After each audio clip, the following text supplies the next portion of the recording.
सभी मीडिया बंधुओं का, बहनों का आभार। आप सब यहाँ पहुंचे और आदिवासी अस्मिता की इस लड़ाई में अपनी अहम भूमिका निभा रहे हैं। आपके माध्यम से जितने भी दर्शक है, श्रोतागण हैं जो हमें देख रहे हैं, उनको हमारी तरफ से जोहार, जय धर्म।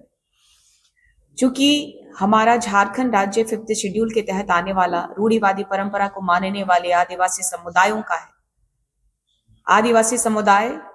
आदिकाल से, जिस समय भगवान सृजन नहीं हुए थे,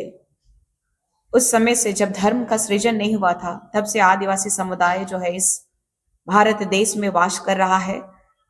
जहां इस भारत देश का संविधान भी कहता है, इस भारत देश के संविधान के तहत आने वाला न्याय का मंदिर सुप्रीम कोर्ट ने भी कहा है कि इस देश का मूल मालिक आदिवासी है। उसके बावजूद लगातार हम अपने अस्मिता, अपनी संस्कृति, हमारी परंपरा, हमारी सभ्यता के लिए लगातार इस संविधान के तहत इस सरकार से लगातार गुहार लगा रहे हैं कि हमारे इस झारखंड राज्य में कुर्मी कुर्मी समुदाय के द्वारा आदिवासी सूची में शामिल होने का जो मांग उन्होंने किया था, हमने आदिवासी समुदाय ने लगातार सड़कों पर उतर करके विरोध प्रदर्शन करके इस सरकार को और केंद्र की सरकार को यह बताने का कार्य की है कि आदिवासी अस्मिता के साथ खिलवाड़ कतई मंजूर नहीं किया जाएगा। चूंकि 2017 में इस झारखंड राज्य में धर्मांतरण बिल लागू किया गया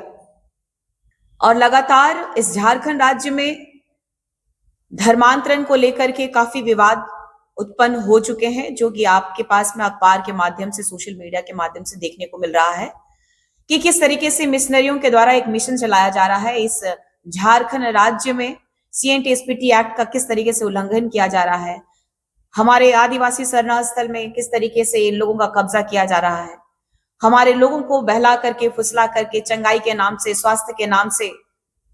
आपने सुना अभी केंद्र के अध्यक्ष, जो केंद्रीय सरना समिति के अध्यक्ष बड़े भाई फूलचंद तिर्की जी ने बताया कि जो बहरे हैं उनको ठीक किया जाता है, जो बोल नहीं पाते हैं उनको ठीक किया जाता है, जो लोग अस्वस्थ हैं उनको ठीक किया जाता है।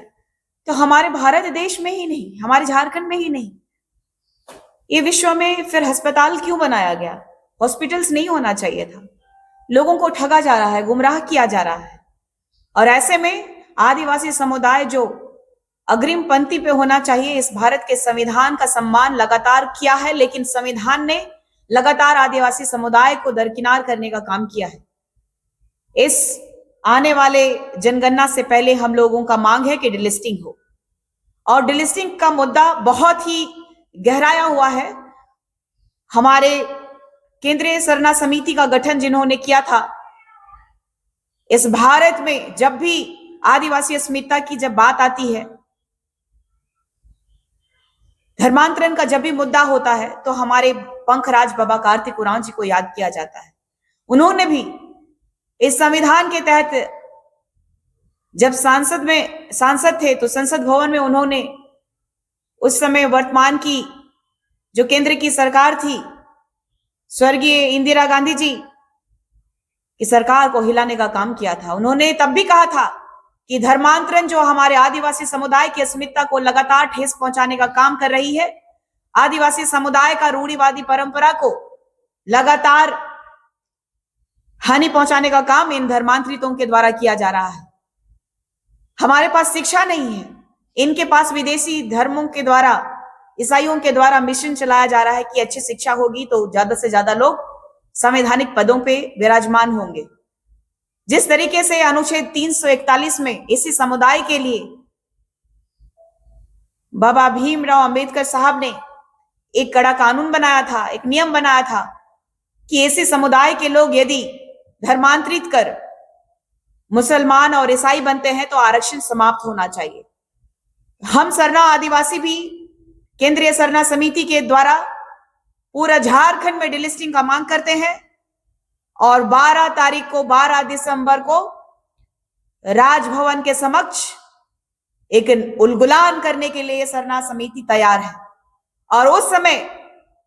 आप पूरा भारत में आज एक नाम गूंज रहा है, एक आदिवासी बेटा का नाम गूंज रहा है जो कि नक्सली के रूप में मारा गया, हिड़मा। दुख की बात है कि आदिवासी समुदाय आज भी इस संविधान के तहत आने वाला लगातार न्याय का मंदिर भी लगातार ये कहते रहा है कि आरक्षण दिया जाए, हमारी विकास का कार्य किया जाए, लेकिन फिर भी आदिवासी समुदाय में क्यों नक्सल बन रहे हैं लोग? क्या कारण है कि विकास हम तक नहीं पहुंच पा रहा है? तो ऐसा और कोई आदिवासी दूसरा हिड़मा ना बने, इसलिए इस संविधान को और इस सरकार को और केंद्र की सरकार को चेतना होगा कि आदिवासी समुदाय जो कि हमेशा संघर्षशील रहा है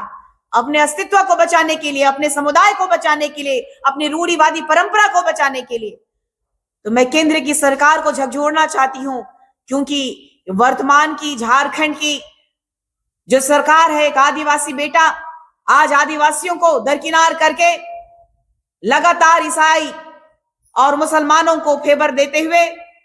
आप देख रहे हैं कि आदिवासी रूढ़िवादी परंपरा को मानने वाले लोगों का लगातार ये शोषण कर रहे हैं। तो केंद्र की सरकार को चेताने के लिए 12 तारीख को ये सरना आदिवासी बेटी अपना, जो कि लड़कियों का सबसे बड़ा गहना होता है, ये केस, मैं उस दिन मुंडन के माध्यम से केंद्र की सरकार को ये चेताने का काम करूंगी कि आज झारखंड में आदिवासियों की अस्मिता पर प्रश्न चिन्ह इन धर्मांतरित ईसाइयों के द्वारा लगातार किया जा रहा है। हमारे अस्तित्व को मिटाने के लिए, हमारे आरक्षण को लगातार ये उपयोग कर, अपना विकास कर इस झारखंड की माटी को बेचने का काम कर रहे हैं। और मैं आप लोगों के माध्यम से ये भी कहना चाहती हूं कि जब मुंडन होगा तो उस बाल को हम इस देश की राष्ट्रपति महोदया, इस देश के माननीय प्रधानमंत्री, इस राज्य के राज्यपाल महोदय को हम लोग अपने, जो मैं मुंडन कराऊंगी वो केस को भेंट स्वरूप भेजने का काम करूंगी और झकझोरने का काम करूंगी।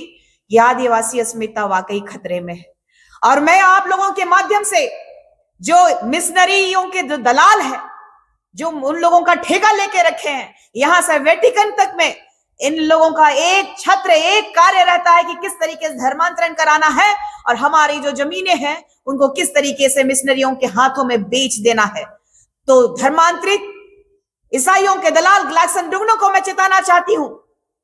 कि इस झारखंड राज्य में उरांव समुदाय के लोगों को और मुंडा समाज के लोगों को जो लड़ाने का काम कर रहे हैं, बिन पेंदी के लोटों को मैं कहना चाहती हूं कि जो अपने रूढ़िवादी परंपरा के नहीं हुए, जो अपने संस्कृति के नहीं हुए, जो अपनों के नहीं हुए, वो ये विदेशी धर्म के तलवा चाटने के लिए लगातार हमारी आदिवासी अस्मिता पर जो सवाल प्रश्न चिन्ह उठा रहे हैं, इनको संवैधानिक तरीके से जवाब जरूर दिया जाएगा। और केंद्रीय सरना समिति ऐसे ऐसे दलालों को हमारे झारखंड राज्य में उनकी जो मंशा है, जो ईसाईयत को, इन लोगों का जो वर्चस्व कायम करने का जो यहाँ झारखंड में मंशा चल रही है, इसको हम लोग निस्तनाबूद करने का काम केंद्रीय सरना समिति के द्वारा करेंगे। धन्यवाद। जौहर।